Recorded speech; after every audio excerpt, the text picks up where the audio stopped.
इसको कोर्ट्स में मत बदलो, कानून मत बनाओ इसका।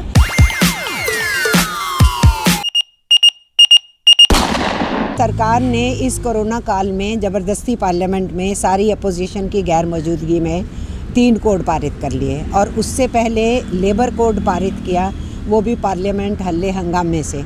हमारा रियल ऑब्जेक्शन ये था कि जब भी कोई लेबर लॉज में चेंजेस लाए जाते हैं तो ट्रेड यूनियंस के साथ कंसल्टेशन ड्राफ्टिंग की स्टेज पे की जाती है, वो नहीं की गई। पहला हमारा ये प्रश्न था। दूसरा है कि राज्य सरकारों का भी बहुत बड़ा रोल है, क्योंकि लेबर कंकरेंट सब्जेक्ट है, सेंटर और राज्यों ने दोनों ने बुलाना होता है, लेकिन राज्य सरकारों को भी नहीं पूछा गया।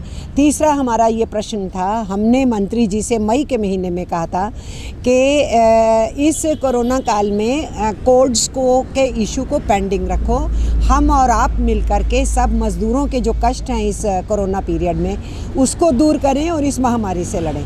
लेकिन सरकार ने आपदा को अवसर में बदला और पार्लियामेंट सेशन बुला के जो ऑर्डिनेंस पास किए थे उसको कोर्ट्स में बदल दिया। जब इन्होंने ऑर्डिनेंस भी पास किए तब भी हमने विरोध किया, इसको कोर्ट्स में मत बदलो, कानून मत बनाओ इसका, वेट करो, जब हालात सुधर जाएंगे तो डिस्कशन करके। अंजाम क्या हुआ? हम लोगों ने कहा हम इसको कंसल्टेशन मानते ही नहीं, आप ईच कोड पे अलग अलग बात करो, जब कोड्स पे बात हो जाएगी तो फिर रूल्स की बात करेंगे।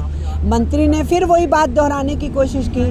हमारी तो जी बहुत कंसल्टेशंस चल रही हैं और बहुत समय से चल रही हैं। अब आप 27 तारीख को कुछ लिख करके दे जाइए।